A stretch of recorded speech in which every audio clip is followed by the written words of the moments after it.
Make des pauses. Cherchez vous-même la solution avant de regarder la correction. Bonne vidéo. Alors, pour les exercices 179 à 182 de l'objectif 3, il s'agit d'utiliser les notions de multiples, de diviseurs et de nombres premiers. Alors, on commence par rappeler que pour deux entiers A et B, équivaut à B divise A, équivaut à A est égal à KB, où K est un entier. Que l'entier n est pair s'il peut s'écrire de la forme 2K où K est un entier. Que l'entier n est impair s'il peut s'écrire de la forme 2K plus 1 où K est un entier. Que n est un nombre premier si n a exactement deux diviseurs qui sont 1 et lui-même. Pour l'exercice 179, on nous dit s'il existe un entier K tel que n est égal à 2K plus 1, alors on nous propose plusieurs réponses. Première réponse, n est un multiple de 2. Donc, quand on observe n qui est égal à 2k plus 1, on sait que d'après le cours, cela veut dire que n est un nombre impair. Et les nombres impairs ne sont pas des multiples de 2, donc la réponse A n'est pas une bonne réponse. Ensuite, la réponse B, on nous propose de dire que n est un nombre premier. On sait qu'il existe des nombres impairs qui ne sont pas des nombres premiers. Par exemple, le nombre 15. 15 est un nombre qui est impair et 15 n'est pas un nombre premier car il n'a pas exactement un diviseur qui sont 1 et lui-même 15. Le nombre 15 est par exemple divisé par 3 ou par exemple divisé par 5. Donc il existe des nombres impairs qui ne sont pas des nombres premiers. La réponse B n'est donc pas une bonne réponse. Le nombre n est impair d'après la réponse C. L'écriture de n est exactement la définition qui permet de dire qu'un nombre est premier. Donc la réponse C est une bonne réponse. La réponse D nous dit le nombre n est pair. Étant donné qu'on vient de voir qu'il est impair, il ne peut donc pas être aussi pair. La réponse D n'est pas une bonne réponse. Pour l'exercice 180, on nous dit parmi les nombres suivants, lesquels sont premiers. Donc c'est toujours bien de connaître les 15 nombres premiers qui sont inférieurs ou égaux à 50 et les 10 autres nombres premiers qui sont compris entre 50 et 100. Donc au total, les 25 nombres premiers inférieurs ou égaux à 100 pour déjà exclure rapidement certains nombres premiers de la liste. Donc on voit déjà que 23 est un nombre premier. Donc la réponse A est une bonne réponse. 79 est un nombre premier. Donc la réponse B est une bonne réponse. 91 n'est pas dans la liste. Donc 91 n'est pas un nombre premier. Donc la réponse C n'est pas une bonne réponse.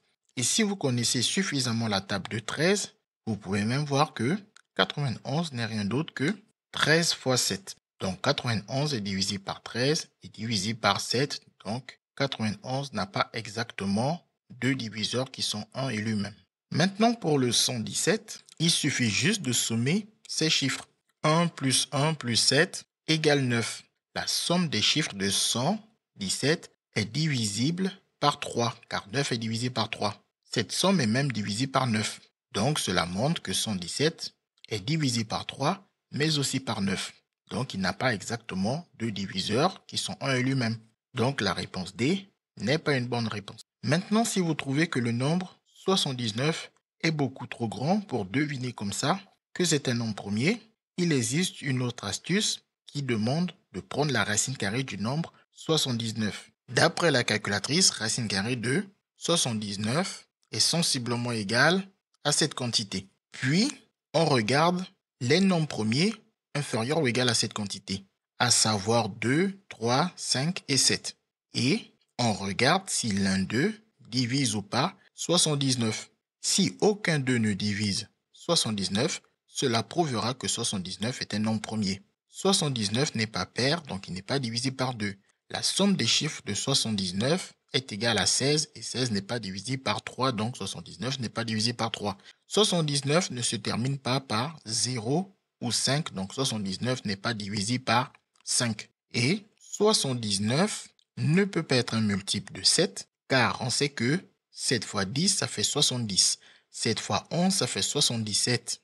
Et si je rajoute 7 à 77, cela me fait 84. C'est-à-dire que 7 fois 12 donne 84.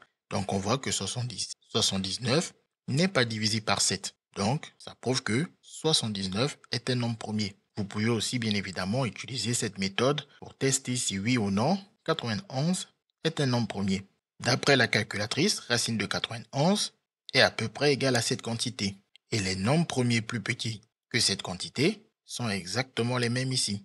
Et en cherchant parmi eux si l'un d'eux divise 91, on va trouver que 7 divise 91, étant donné que 91 c'est 13 fois 7. Ce qui prouve alors que 91 n'est pas un nombre premier car il possède un diviseur premier plus petit que sa racine carrée, ce qui nous conduit au même résultat.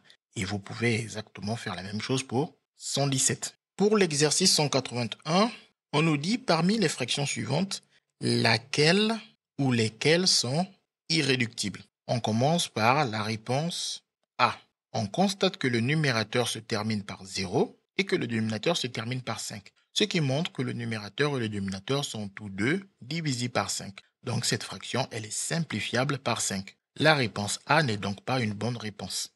Pour la réponse B, on constate que le numérateur est un nombre pair, donc il est divisé par 2. 74 est égal à 2 fois 37 et on a vu que 37 est un nombre premier. 111 a la somme de ces chiffres qui donne 3, donc 111 est divisé par 3 car 3 est divisé par lui-même 3. On a donc 111 égale à 3 fois 37. Le numérateur et le dénominateur sont tous deux divisés par 37, étant donné qu'on peut les décomposer en produit de facteurs parmi lesquels 37 apparaît.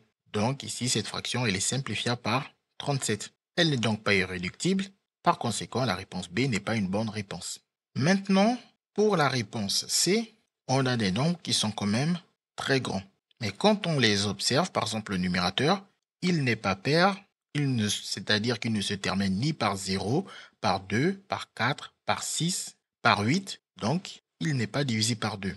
La somme de ces chiffres donne 8 et 8 n'est pas divisé par 3, donc ce numérateur n'est pas divisé par 3.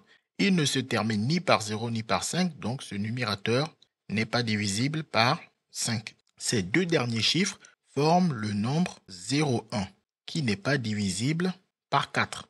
Donc ce numérateur n'est pas divisé par 4. Ce numérateur ne se termine pas par 0, donc il n'est pas divisé par 10. Donc en cherchant comme ça, on a plus envie de se poser la question de savoir est-ce que ce numérateur est un nombre premier? On peut réutiliser la même technique en regardant sa racine carrée. D'après la calculatrice, la racine carrée du numérateur vaut à peu près 40,01. Et on regarde ensuite, est-ce qu'il y a un nombre premier plus petit que sa racine carrée qui le divise? À l'aide d'une calculatrice, si vous effectuez toutes les divisions, vous allez constater que ce nombre n'est divisé par aucun des nombres premiers plus petits que sa racine carrée. Donc, 1601 est un nombre premier. Maintenant, on constate que ce numérateur est très proche du dénominateur. Si on pouvait simplifier cette fraction, étant donné que le numérateur est premier, ce serait uniquement une simplification par le numérateur. Et comme les deux nombres sont très proches, il est évident de voir que le dénominateur n'est pas un multiple du numérateur. Car si je double le numérateur, j'obtiens 3202 qui dépasse largement le dénominateur. Donc, impossible que le nombre 1621 soit dans la table de multiplication de 1601. Donc, cette fraction n'est plus simplifiable. Elle est donc irréductible. La réponse C est une bonne réponse. Pour la réponse D, en observant le dénominateur, on voit qu'il se termine par 5. Donc, le dénominateur est divisé par 5. 1735 est égal à 5 fois 347. Et si on veut décomposer ce 347, on voit qu'il n'est pas divisé par 2 car il n'est pas pair. La somme de ces chiffres ne donne pas un nombre divisé par 3, donc il n'est pas divisé par 3.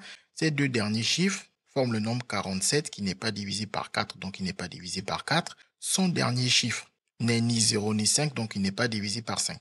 On a envie de regarder si le nombre 347 est premier. D'après la calculatrice, la racine carrée de 347 vaut à peu près 18,6. On regarde alors parmi ces nombres lequel divise 347. Et à l'aide d'une calculatrice, on voit qu'aucun nœud ne divise 347. Donc 347 est premier. Ce qui veut dire que si on peut simplifier cette fraction, alors il faut que le numérateur soit divisé par 347. Car il est évident que le numérateur n'est pas divisé par 5. Il ne se termine pas par 0 ou 5. Donc la question c'est, est-ce que ce numérateur est divisé par 347? Le numérateur est égal à 347 fois 7. Donc, il est divisé par 7. Cette fraction est donc simplifiable par 347. Elle n'est donc pas irréductible. La réponse D n'est pas une bonne réponse. Pour l'exercice 182, on nous dit s'il existe un entier P tel que n est égal à 3P, alors, réponse A, n est divisé par 3. Nous avons rappelé ici que si A est égal à KB, alors A est multiple de B. C'est le nombre qui est égal, qui est multiple, et c'est le nombre du côté où il y a la multiplication qui va être un diviseur. C'est B qui divise A. Donc ici, n est multiple de 3 d'après cette égalité, puisque n est égal à 3 fois quelque chose, il est dans la table de multiplication de 3. Donc n est multiple de 3 et non pas un diviseur de 3. La réponse A n'est pas une bonne réponse. Réponse B, on nous dit B divise n.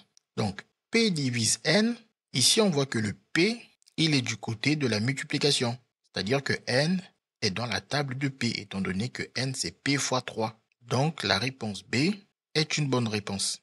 Réponse C, n est un nombre premier.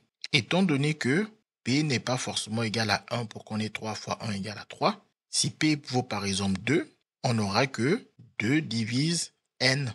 Et n est égal à 3 fois 2 qui vaut 6. Donc on voit que, en général, n n'est pas un nombre premier. Donc la réponse C n'est pas une bonne réponse. Réponse D, n est un multiple de 3. En effet, n est égal à 3 fois P. Donc n est dans la table de 3. Donc n est bel et bien un multiple de 3 d'après cette suite d'équivalence. La réponse D est une bonne réponse. CQFD, ce qu'il fallait découvrir. Les mathématiques, ce n'est pas juste la mémorisation de l'application de cours. Ça nous aide à comprendre le monde qui nous entoure et à prendre des décisions.